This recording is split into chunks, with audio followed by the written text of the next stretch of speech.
Pero lecture hono noen, o lesoni hono no, pe a ko vam ke tau tokanga heni ke hanga hono lau e Faa'i Kosipeli o si o Fakamama'u ke Kolosi, ke ma'u meai hono ngahi tefutoi uhinga o e Faa'i Kosipeli.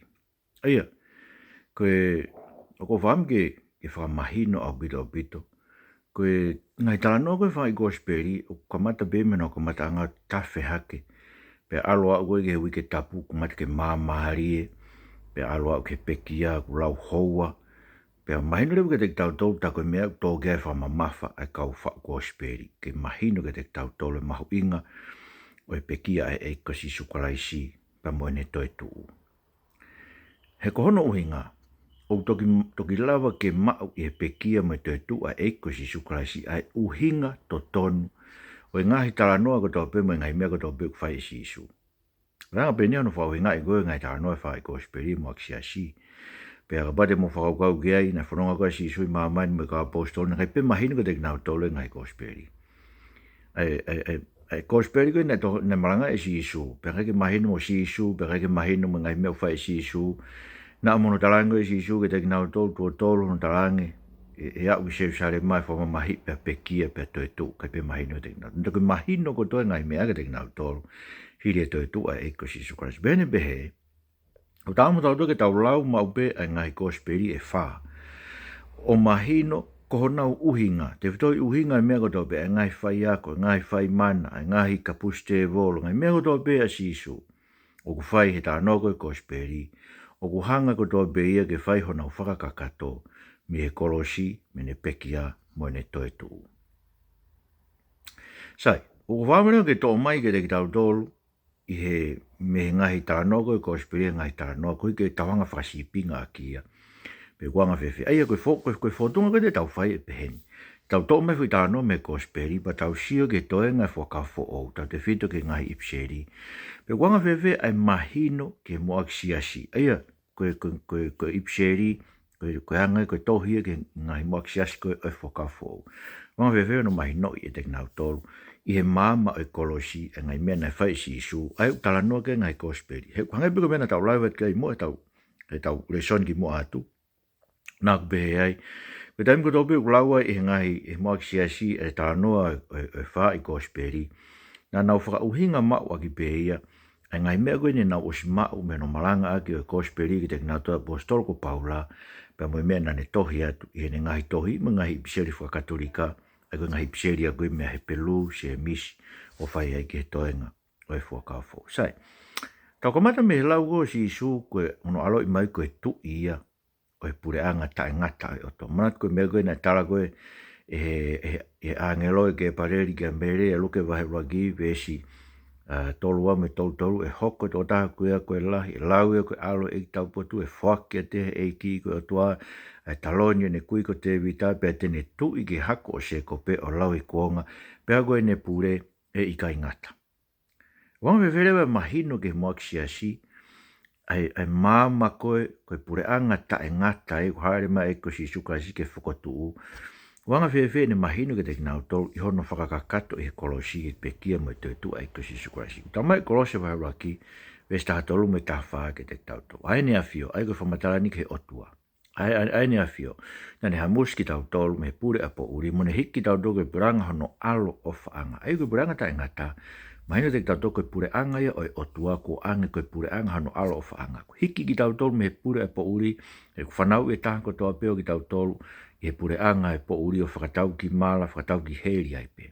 Ai whawheta, koe mea i he pekia e ko si sukalaisi i he Kolosi, ko lawa ke hiki ki tau tolu he otua ke fuivi koe na i kuna ea ka mate mo he tesi, uivi to e tu koe e ko si sukalaisi, hamuski ki tau tolu me po uri, hiki ki tau tolu ke pure anga no alo o whaanga, pa tau mare vesi taha whaa Kolosi, i he tau tu i te iau tau mai hui, e whamore more tau ngahi anga. Ai koe mahino ia pure anga tae ngata, koe pure anga tae ngata, koe pure anga ia o e alo o whaanga o e otua. Ai u hiki ki tau tolu ki ai, e he otua mehe mate, mehe po uri ke tau tu ai, tau mao ai e whamore more o e tau ngahi anga. Tano no wago tano e ahe kaumaki, mo mea fo ki tamai a mati wahe wa vesi wa, na hau mai kaumaki ki seu sare mau nau whehui, ko faa ia ko alo i koe tu i o ka kai siu he na mau mamata i hake ki ono fetu upe ko ngo maomi ke hu ke te ia. Ia, koe kau maki, koe whakafofonga ia o kau sentairi ko tomi. Sentairi ko kai koe nei kai ke kau ke pura ke ka kai ai o tua tau tolu kātou koe ni, ka pau i kai koe siu koe sentairi koe. Tau kau kātou ke. Pena e lau ki tau tolu he kau siu koe ka kai na e mama o mua. Naka ke tau kau ki tau tolu palomes koe ka e parahame, ka ke tau kau he palomes ka te vita, ka ke tau kau he ngai kovi na ni te me ngai fua kawa, me ngai whenga lotu. Ngai mea koe ne tala he o tua, koe ngai mea pia o Isleri. Ka ko mai he i te tau tau, aia, koe hau koe e kaumaki ki a ahi, ki a sisu na o mai ke nau hu ke te ia, mai na ke te tau tolu. Ko o mai i he alo i o eiko Sisu Christ, i he pekia a Sisu Christ e Kolosi, ko toho ake atu ki tau tolu na e mama o mua whakawhi. Tau mai paula ki te tau tolu e sofa he wawe sta tolu, e taha whaame ve sta walu. I ono pōni a Christ Sisu, koki mou tolu na e mama o mua, ko tau tolu sintaire. Ne whakawhi ake tata o karaisi, ko tau merino a ngai. Aina ne ngai e wa ke taha iyo, ne horoke ake hono kakanoe a wahe he wakai, ko mea ia tea, mea ia Sisu Christ, mea hino tata o kuta whakatou a papa ngofua ke hoko atu ki he tamai i he eta lau maari e taha. Sio, ku whai ngofua ni ke te tau tolu na mama a mua sentaire me kau siu koe na nofo ofi. Ko mea he pekia eiko Sisu Christ. Uhinga ke te nau tolu a ahi a kau maki ke nau hu ke eiko Sisu Christ. Ko hono toho aki mai ki tau tolu he Kolosi o whakaofi. Ke tau kau ke whaamiri o tua. Pea langa haka ki tau tolu. Ko hoko atu whakea po trofolo kone e fiso. Langa haka ki tau tolu. Ko te mpare tapu a whio anga lau maare maa anioni. Tau hoko mea ki he baptaiso o Sisu. Aia koe baptaiso o Sisu, ta anō kia mako e raki wesi wake tātaha. Tau mai hile no baptaiso, ni anō koe me vai na e mahaianga e langi pe a ruifu ke te lau maari e tatau o halupe. Pena ia hare o mehe langi na pehe mai, ko hoku alo pere koe, ko koe ko hoi fuai, mako e raki wesi o ruke tātaha. Nanga pepe, uanga pepe no o mai ke te tau tolu he Kolosi. Ai baptaiso e eiko Sisu Christ. Ko tau lawe ki tau tolu ki no whanofo i ai ko tau la eiki me ngai mea pehe. Ka koe, pe kia koe eiko Sisu Christ e Kolosi. Pea e whai rewa he otua mea tatau pe koe na e whai ke Sisu Christ. Ai rini kia no lau maari, ne whai e te tau tolu. Au tau mai paula e sowa e raki ve sta tolu me ta wha. Tau tau koe na tau whanong ke talau e mooni, ai Kosipeli. Pea he tau tui ki ai. Na e whai ia teia, whai ia Kalaisi ho mou sila ia e lau maari na tala o wha. E lau maari maa onioni ai koe mea whakamanaki o tau tofi a. Koe hui ke lawa he hui o ene koloa na whakatau, e whakamalo ia ene langi ia. Sio, na hifo mai lau maari e ia tu ia Sisu Christ no baptaiso. Kau ki tau tolfo, koe mea he tau tui ke pekia me tue tua eiko Sisu Christ. Sila i tau toa kono lau maare maa nyoni koe mea whakaamanaki ha tau tofi e langi. E koe lau maare maa nyoni ne o me ilo pau o kui hao tau tofi a koe langi. Tau hiki mea ke ai ko Sisu, mandu e ahi o Sisu, mea mahu inga koe na whai Sisu na ne tari ake te volo kua tohi, kua fora ake. E ko luke ia vai whaves walu ke tau. Ko lau vai koe Sisu koe ahi koe a setane. Kala mai rewa ke te tau tau. Kono omi koe ke te tau tolu, i ono os whakakakato he Kolosi. Main leu ke te tau tolu. Ta hei kai ke ahi e te tau whepaki mo ia. Koe ahi e hulu atu i o tau wiwi ke tau matatari. Koe hupo si lawa si sua matatari, ahi e te volo. Tene lawa whakaivia ki tau tolu, ke tau matatari whoki mo ki tau tolu. Ai ngai ahi kowe e te volo. Te kai ke mo ua ki mo tolu, a korindova e ngofruwe sta tolu. Te ke mo ua ki mo tolu e whainga ahi ka e hoa me tangata. Koe o tua koe toko taha whai ke nerea, pehi kai tene whakangofua. Mea mawinga. Ke ahi ki mou tolu o makehe atu i ho mou mawhai kai kehe. Kene ngāhi whakataha mai ahi hano hao anga whoki me iai. Koe hui ke lava hono kātaki. Sio, lava e Sisu ahi. E lava i whoki mo ki tau tau. Koe ke whakangofua e o tua ia ahi. He kai te tau tai lava. Whawhetai ke o tua.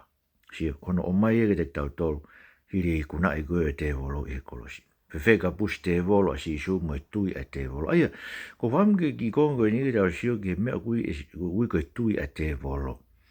Ko tau lawa i tau toke ka buste volo mai no ko hai si su ia to ta COVID ne lawa vete angi tau tolu me ne ngahi ai ka tra mai a luke vai fa ve sto tolu ne i whare lotu a tangata a vea a whai ke pai ne mamata tangata ke si su na ne kalanga reo lahi o pehe tukua ko haa ki maua si su o Nasareti ko ke hau ke whakaauha ki maua o ko ilo koe ko toko tapu o e otua ai au ke pe tui ia o kia i pe tui ia ai te volo ko whai ko ne tui ke eko si su karaisi ko me mawinga o bitoia ko ne tui ainu ne whamatara koe ne ilo ia ko si su o Nasareti ne ilo ia ko e fuiwe si su karaisi ke whakaauha aki ai te volo mono mawhai o ku ne ilo ia ko si su karaisi ke toko tapu ia au ne ilo ia ngai mea mo oni au bito o kau ke heiki ko hame ko ke ririwa ne mo ko uhi he une ilo be ngai mea ko une tui eia ke ngai mea ko ia ka koe ke tarango fua ia po koe ke tukulolo ia ke tau otua taramai se misu hai wawe stahi wake wanoa ke te tau tolu ke tui taha pe o tua io malo ia pe au tui pehe me kau te volo pe nau tete mo inga ke hanga whatoa ngai o ku tui ke tui whate volo ko tui ke toka te rini totonu ko tope ke lapo ko tui ke toka te rini totonu ko tope ka kopau ke mo ui a toka te rini ko i ho mo ui ke ririu ho mo ui frofola o tua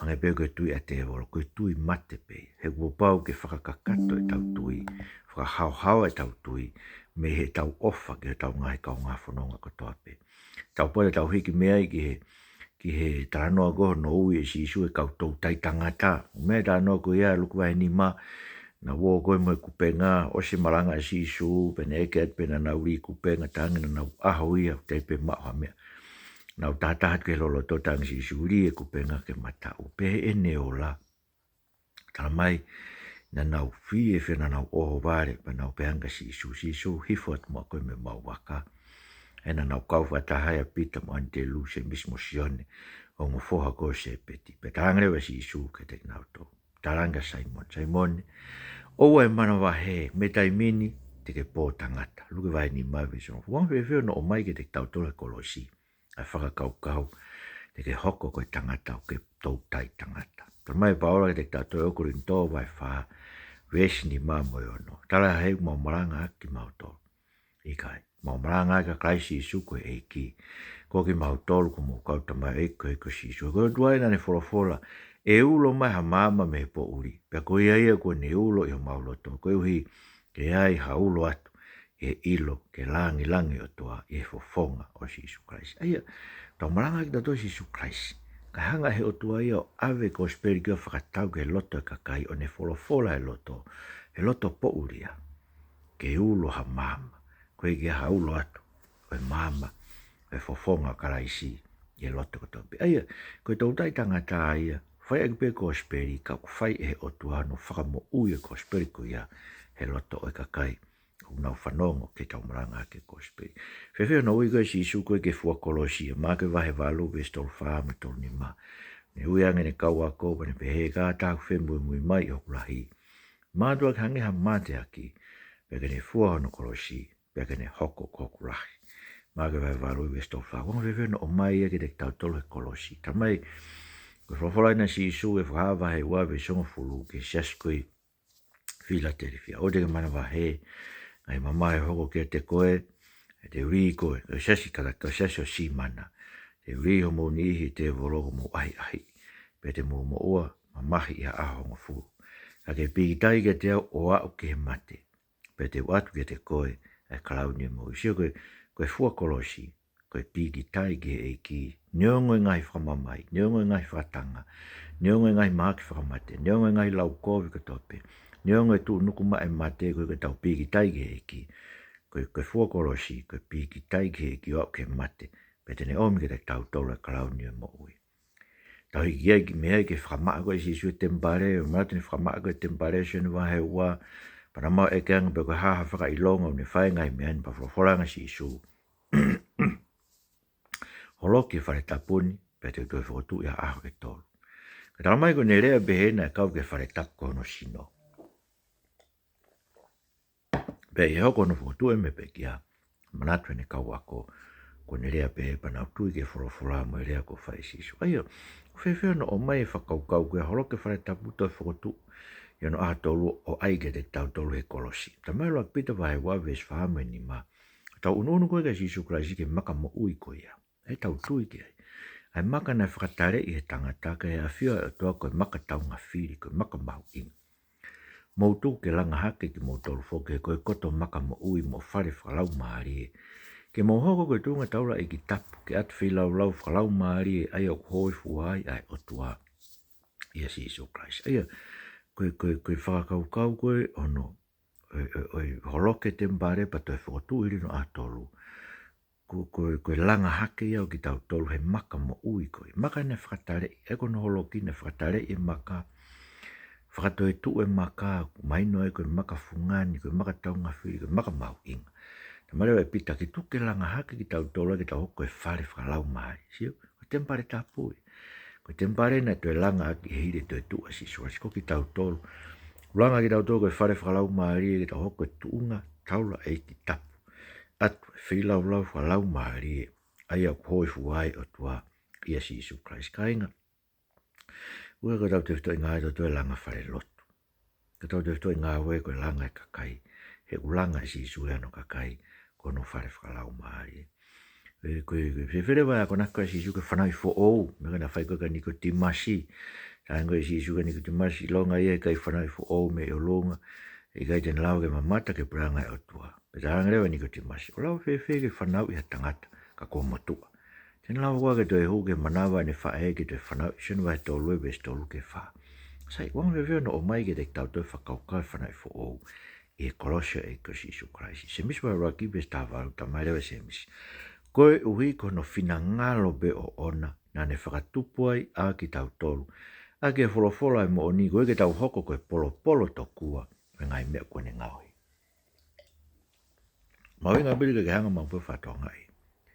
Ko winga whanau fo koe koe toi foke ha tangata huke manawa ne whae. Ka koe whina ngalo ai o tua. Ke ne whakatupu fo o ki tau tolu a ke wholofola e mo oni. Moila Faa'i Kosipeli ai tau lau o lava. Ke ne whakafo o e tau mo ui. Ko hui ke tau hoko koe polo ngai mea koe kua ngai. Su tau kore tau toke fuatapu e o tua. E kune hanga ngāo ki tau tolu, whakatupu fōua ke ne Kosipeli. Whewhea ko naka si isu koe ke o kau ke lotu i lau maari e, o mantea sionu vai whā, e whe se vinta meria, ta hango si isu ki ai, koe o kukumi e tamai, ai whahinga koe ia, aki nau tolu kumatua ki lotu ke te ia, koe o tua koe lau maari e, pia ko ki nau tolu e hu ke te ia, ko pau ke nau whai i lau maari e, pia whai i mo oni e nau hu. Kono mai koe ke te tau tolu he Kolosi whakaukau koe lotu whai i lau maari whai i mo oni. Ta mai paula e loma vai tahawa visura ki mo e wa, ko e ngina ke te funga ngai whai mana wa ofa e atua. Ke mo atu a ngai sino mo tolu koe whai lau ke mo ui ke tapu ke atua. Ke whakahoi fua ke te ia, koe whakaloto e ho mo whai e lotu. Sio koe whakaloto e mo whai e lotu. Koe whake ho tau sino, tau ume mi pā koe toa ke hoko mea ngāu e mā oni. Peta mai reo, kono uhinga koe whake koe ia, koe tau whai whakalau maari e ia, ai lotu. Sio koe lotu e koe mea ke whai koe tau lou ngutu. Koe mea pe atamai, koe mea sino koe toa. Ayanga ala tau nima, tau vae rea tau ngutu. Whakakaukau tau atamai, ai ngau i ho tau ngahi lotu. Ta mai paula, o na tuke whakangata tau ki mo tolu ke mama koe ni. Ke tuke whai e beho mo riri u o whakafo ou ho mo atamai. Ke mo sivio ilo be koe haifi na ngalo o tua, mea urelei. Me tene hoi fuai e mea kuhawa. Sio ke, koe hui lau mare mo moani, koe tuke whai e pe ho tau whakafo. Wewe haa whakakehe a si isu. Haa whakakehe koe si isu, mana te tanoka mati wai tawhitu we si wana e whakakehe o noa ngai o nau au. Pea na e malama no fōtunga o hange koe la a. Pea kohono ngai kofuna e hina e kiaki mai o hange koe mama. Pea ta marewa ke te tau tolu. Koe whakakehe koe ia. Ta mai e paula i wako rindowa he tolu ki stara. Kono mai koe ke te tau tolu he Kolosi. Kuinga ia. Ko hanga he Kolosi e Kolosi Kolosi o to'o me te tau tolu. Upulou koe na e tae mahino e wholofola ke te tau tolu. Kain lava. Ke tau lao e wholofola ku tau sio e ke langi o eiki. Hange ha maari mai ia sio ata, pea tau ririwa i keno i misko ia. o fai mea langi kia langi. O angea I pe koe ngāwe ai eiki ko lau maari. Aia, koe ngāwe lau maari o tua fai koe ne wholofola ki te tautoro. Koe lahe koe tau lawa ne wholofola, uri riwai ki tautoro, ke tau hoko ke I misi koe langi ia o tau eiki. Misi ai koe hawhaka kehe koe sisu. O ku fai eke te tautoro e haunio no lau maari e I he tau lau e ne wholofola. Whewhea ko naki o sisu ke mau lau maari e ma oni senu vai fitu, pa koe vestol fitu ke tolu hiwa. Ka mai na hanga si isu ai, wholofola si isu, pe ilonga e tui pi tai ki a te au, hange koe lau e tohi tapu, e tawhi atu me ono mana wā, ngai vai tawhi e vai mo ui. Ka tal mai na kau e ne rea ko ia ke lau maari e, aia, ka mau e ki nau tolu na tui pi tai ki a te ia, he ku teke ai, e lau maari e, koe teke ai whalangi e. Au mai na bitu te tau tolu e, whalangi o si isu, na whai he kolosi mo ne toi tuu. Pe toki ringi mai rewa lau mare mano ni ke te tauto. Ai, wang whiwhio no mai lau mare mano ni ke te tauto. E tau mau e lau mare mano ni he hiri e whalangi langi o sisu. Ta mai paula e karatia vai tolu. Ko me bene ko whi ilo me te kumau tolu. Pe na mou mau e lau mare me ngai ngau e whakalao. Pe me malanga aki o e tui. Pe koe ni koe une tuku ke te kumau tolu e lau mare mo ne whakatupu e te kumau tolu e mawhai mana. U te fito e ne whai ke ngau e whakalao. Pe ki he malanga aki o e tui. Ai, mai no ke te tauto. Koe u tau mau me tau whanongo pe tau tui ke Kosipeli a lau maari e. Te tau maari e paula, u hange pe koe wholofola. Na e tui a e brahame ke otua, pe na e lau ia mane maa anioni. Eia koe mau lau maari e maa anioni. Koe mau ono whakatonu hia e whakamaa anioni ki tau tolu I he tui. Whakatonu hia ki tau tolu he tui. Koe ngai mau lau maari e maa anioni. Tau mai ka pau whakatonu hia koe he tui. E mau lau maari e maa anioni e mapuno puna I loto e te koe.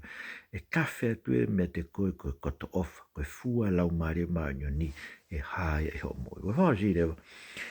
Koe hako nakua si iso kau ki he tauhi lerei. Koe si iso koe tauhi lerei, vai hong fuwe sta wha, me ta fitu.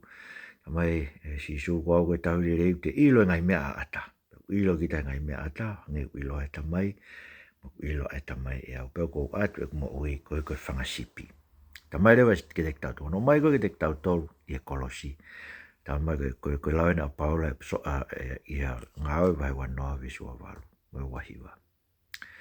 Ko ia mou la maski mou tolu, me whangasipi ko toa aia, ko whakanofu ki mou tolu e lau maare maanuni na lotolotonga ko nau kaureo. Ko hi, ke mou tauhi ai siasi oi otua, ai nane whakataua ka no tātaa ona. Hego ilo, o ka hiri e kuhokosi, e hua tu hawhanga ulofi, yanga maa lohi. Hei gai te nau maa mai ke whangasipi. Sio, tau hile rea si Jesu Christu ke ne mo ke more ko ke whangasipi. Pe kia e he Kolosi.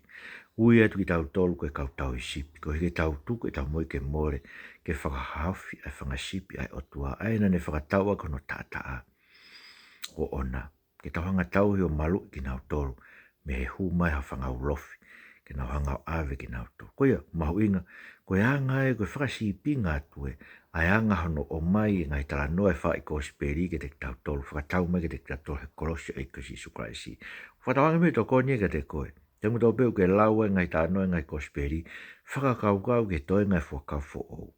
Koe hui he kuhaa me iai. Ai anga hono whakauhi ngai tala noa. E mama o e pekia si sukraisi koe ke tau ngahi angara. Moe ne toi tu. Koe hui ke whakafo o e tau mo e to koni mai. Ke mau hoko koe kau whaifuka uhinga to tonu o ngai Kosipeli e wha. Ake mau sio ke o Kolosi mo toi tu ke whai mea no whaka uhinga I Jesu Christ ko mau whamu ui. Amen.